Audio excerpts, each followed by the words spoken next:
Hello investors, welcome back. Today we'll discuss syndication. Syndication involves two or more investors coming together, pooling their resources to make an investment that neither investor could make or would wish to make on their own.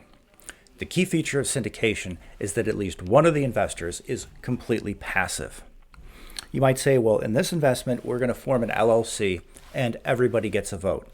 Is that syndication? Well, it turns out that simply having a vote is not enough to make you an active investor. So if you're doing those sorts of things, you're going to want to listen on because you might be running afoul. Now, the courts will apply a four-pronged test to determine whether you're selling securities. If you find that you are selling securities, what you're going to have to do is either sell them through a broker-dealer, or more likely, what you're going to do is you're going to work with a lawyer that's going to help you file for an exemption. Before we go into the Howey Test, let's talk about a few things that are not syndication. The first would be house flip. Generally speaking, in house flipping, you've got one active investor and you've got a lender. As we'll see in a moment with the Howey Test, because you're not part of a common entity, that lending is not syndication. Let's say you have 3 to 5 investors and they pool their resources to buy an apartment. Well, if every investor is active, that's a joint venture, not syndication.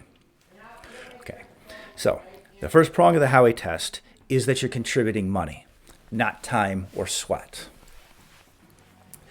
The second is that it's through a common enterprise. To go back to the prior example of the house flip, if it's a purely debt instrument, that all you've done is promise to pay an agreed upon rate of return, that is debt, not equity. Think of it like this. You and the bank that help you make an acquisition are essentially two separate entities. What makes you the same entity is if you're sharing in the upside. So the moment you have some sort of equity, that's upside, and that suggests that you're part of a common entity. Okay. The third prong of the Howey Test is with the expectation of profit. I might say, well, George, why would anybody put their money down if they don't expect a profit? Well, there are a couple of reasons. They're very common. The first would be a gift. Say you have a rich relative that says, here you go, here's some money to get started. I'd like to see you be successful. As long as there's no expectation of repayment, it's a gift, does not involve syndication. Another would be charity. Now, the fourth prong of the Howey Test is through the efforts of another.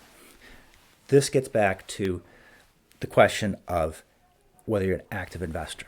So by way of illustration, not limitation, some things that you can do to be an active investor would be to find the deal and underwrite it, or perhaps you're involved in the due diligence or the day-to-day operations.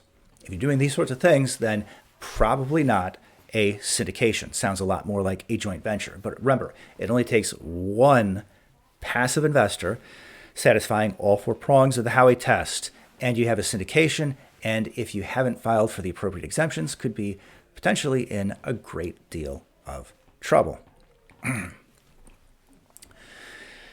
Let's talk about a few things that could be syndicated. For example, banks sometimes syndicate loans. It isn't just all about multifamily or construction.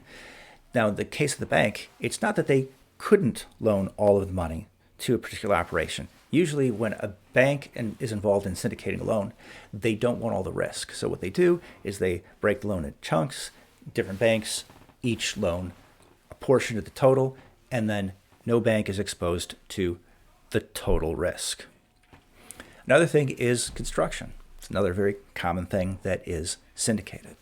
Well, investors, I'd like to thank you for joining me and meet me in the next video to have an extended discussion about the Howey Test.